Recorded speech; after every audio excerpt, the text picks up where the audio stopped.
I'm going to work through some of the Chapter 8 Connect problems for your homework assignment. First one I'm going to do is number 8, as shown on the screen here.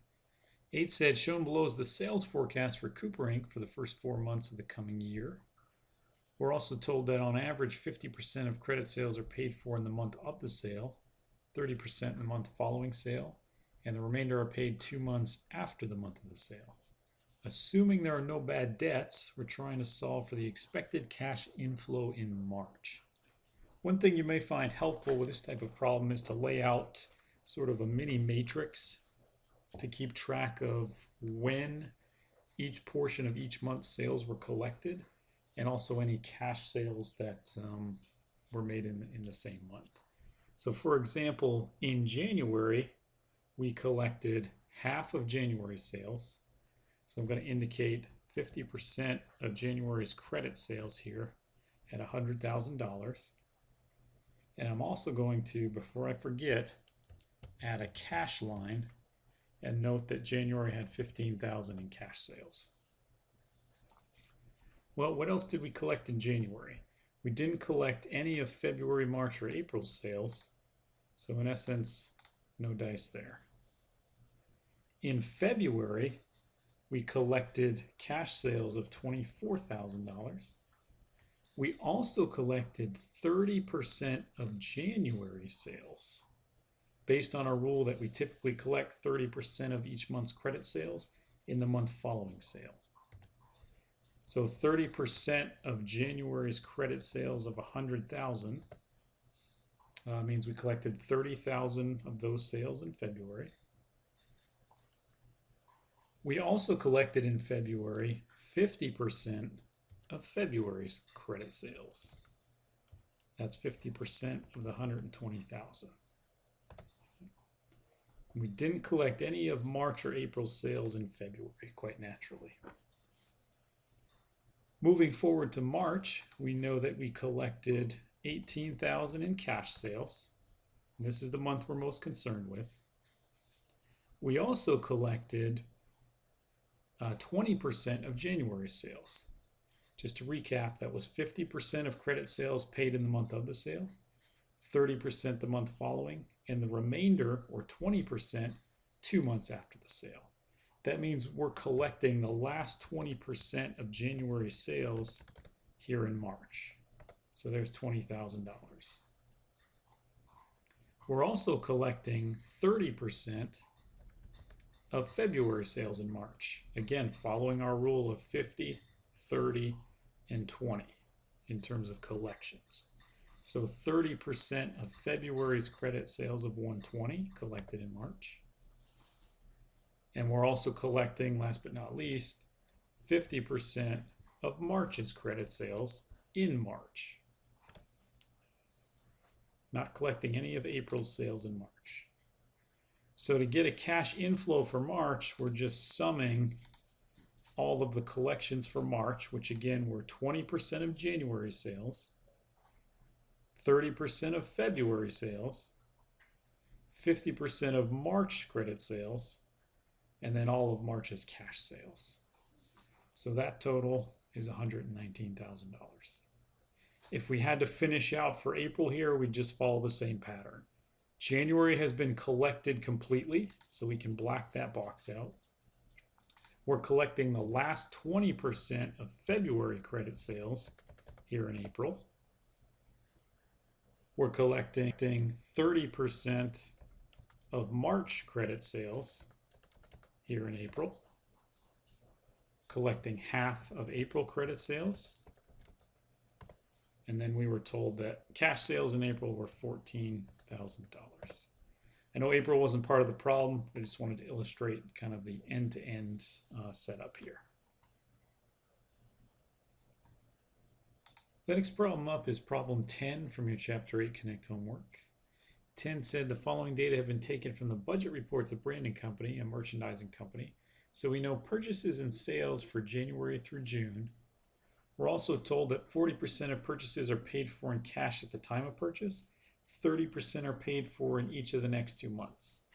So keep in mind as we do this, it takes us 3 months to pay off our purchases.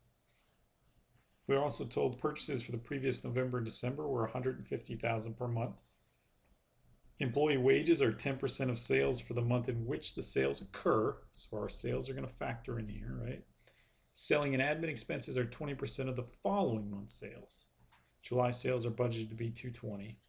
Interest payments of $20,000 are paid quarterly in January and April.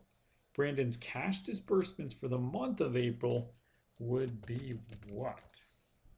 Okay, so a lot of moving parts, but as long as we're diligent and keep careful track of where everything's going, we should be okay. So in April, in terms of cash, we'll do the easy ones first. We're told that selling and admin expenses are 20% of the following month's sales. We can assume those are all cash unless we're told otherwise. So in April, we're going to have selling and admin expenses equivalent to 20% of May's sales. Okay, selling and admin. We also know interest payments of $20,000 are paid in January and April. So we'll slap in interest here at $20,000. Now we need to worry about employee wages. We were told those were 10% of sales for the month in which the sales occur. So since we're dealing in April, we're going to account for 10% of April sales of $300,000. There's another $30,000. Okay, now we've done kind of the easy ones. We need to look back at the purchases and the timing of the payments there. So 40% of purchases are paid for in cash at the time of purchase. So in April, we'd be paying 40% of April purchases. Those were $140,000. So 40% of that, $56,000, and we're all set with April purchases. It also takes us 3 months to pay for any purchase, so we know we're going to look back 2 months before April.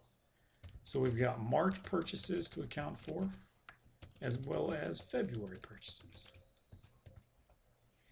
We're paying 30% of purchases in the month following the purchase and in the second month following the purchase. So we're following a 40%, 30%, 30% payoff schedule. So in April, we'd be paying 30% of March purchases, $48,000, and we'd also be paying 30% of February purchases, which happen to be the same amount, another $48,000. So our total disbursements for April, just the sum of all those individual line items we've calculated separately, or a total of $254,000. The next problem up for demonstration is problem 11 from your Chapter 8 Connect homework. 11 said Burl plans to sell 200,000 units of finished product in July and anticipates a growth rate in sales of 5% per month. Desired monthly ending inventory in units of finished product is 80% of the next month's estimated sales. There are 150,000 finished units in inventory on June 30th. Barrel Company's production requirement in units of finished product for the 3-month period ending September 30 is what we're solving for here. So this, in essence, is a production budget for a quarter of the year. So we're looking at the 3-month period, July, August, and September. Our production budget always starts with expected sales. We were told that sales in July were anticipated at 200,000 units, and they were growing 5% a month beyond that. So that's 5% on top of the 200,000 for August, and another 5% on top of the new August number for September. So there's our expected sales for July, August, and September. In order to determine what we need to produce, once we know what we expect to sell, we have to figure out what we want to have left over at the end of the month to move forward to the new period. So to expected sales, we always add desired ending inventory. We're told here that desired ending inventory is 80% of next month's sales. So at the end of July, we want to have 80% of August sales of 210,000 on hand.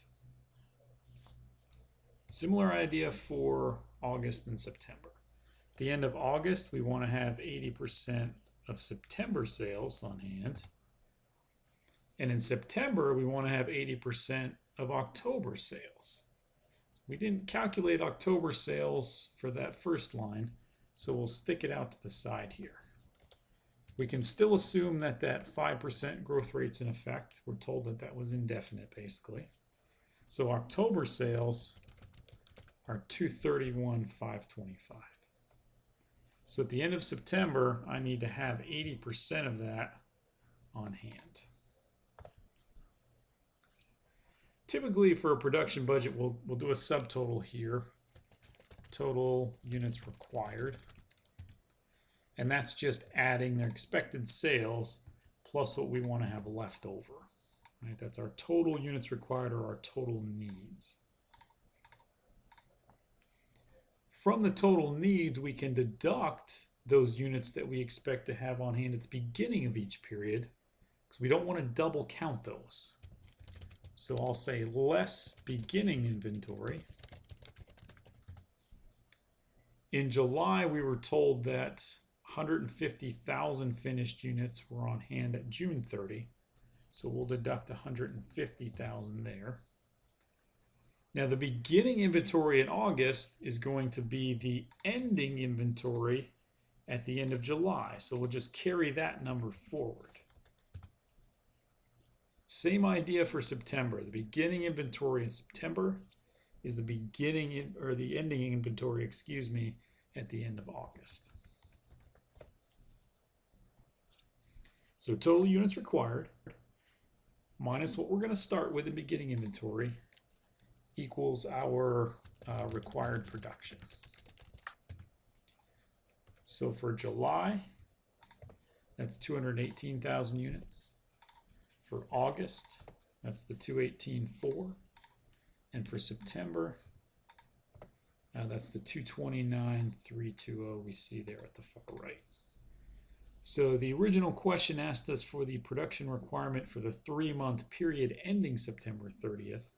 So what we want to do is just sum across. I need required production for July, August, and September, and that's a grand total of 665,720 units. Cruising right along, the next problem up from your Chapter 8 Connect homework is number 12. So number 12 said Prestwich Company's budgeted production for next year as follows, and we're told the production in terms of units of finished product by quarter, first, second, third, and fourth. Just going to jot that down here. We're also told that 2 pounds of material A are required for each unit produced. The company has a policy of maintaining a stock of material A on hand at the end of each quarter equal to 25% of the next quarter's production needs for material A.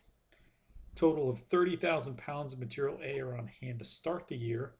Budgeted purchases of material A for the second quarter are what we're solving for here. Anytime we're looking for materials purchases, we always want to start with the kind of output of our production budget. So our production in units by quarter, I'm just going to jot down across the top here. I know we're only interested in the end result from Q2, but we may need some of those other numbers as we get going here. So we're told right off the bat that 2 pounds of material A are required for each unit produced. So I'm going to say here times material required per unit, and that's 2 across the board, 2 pounds. So our first subtotal is total material required for production. And that's a factor of the units produced times those 2 pounds per unit. And I'll drag that across for the other quarters here. So far we know that in the second quarter, we need 160,000 pounds of material A just for what we need to produce in the second quarter. Okay? We also know that the company has a policy of maintaining a stock of material A on hand at the end of each quarter equal to 25% of the next quarter's production needs for material A. So we're going to add to our materials required for production our desired ending inventory. So in the fourth quarter, that's 25% of the production from Q2. We want to be careful here that we take 25% of the material requirements for that quarter, not the production in finished goods, right? So 25% of the 160,000 pounds of material. Same thing for Q2. We need to have on hand 25% of quarter three's material requirements for production. And then same deal in Q3. We want 25% of Q4's material requirements for production. We don't have any information to calculate the desired ending for the fourth quarter, but we don't need it. So total material required for production plus our desired ending inventory, we can just call that total needs. And we're just summing those last two rows there. So similar to our production budget, from our total needs, we'll want to deduct our beginning inventory so that we don't double count those. We don't end up with too much as a result. So we can actually skip Q1 here. Q2 is the only quarter we're really concerned with. So our beginning inventory in terms of material for the second quarter is going to be equal to our ending inventory from Q1, right? We're going to just carry that forward. So there's our 40,000 pounds there. So our total needs less our beginning inventory tells me the materials that I need to purchase. So for that Q2, it's our total needs of 205,000 pounds. Minus the 40,000 pounds I'm going to have on hand at the start of Q2, or 165,000 pounds. Okay, last one for the time being here. This is problem 15 from your Chapter 8 Connect homework. Shuck Inc. bases its manufacturing overhead budget on budgeted direct labor hours. Direct labor budget indicates that 8,100 direct labor hours will be required in May. Variable overhead rate is $1.40 per direct labor hour. Company's budgeted fixed overhead is $100,440 per month, which includes depreciation of $89.10. All other fixed overhead costs represent current cash flows. So the question is asking for the May cash disbursements for manufacturing overhead that would appear on the manufacturing overhead budget. Well, we know right off the bat that we base our overheads on budgeted direct labor hours. And we were told that the direct labor hours in total for May would be 8,100.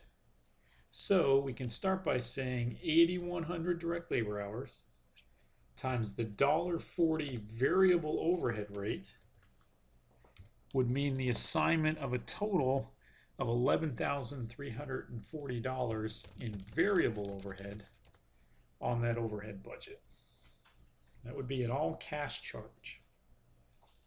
We also know that the fixed overhead is $100,440 per month,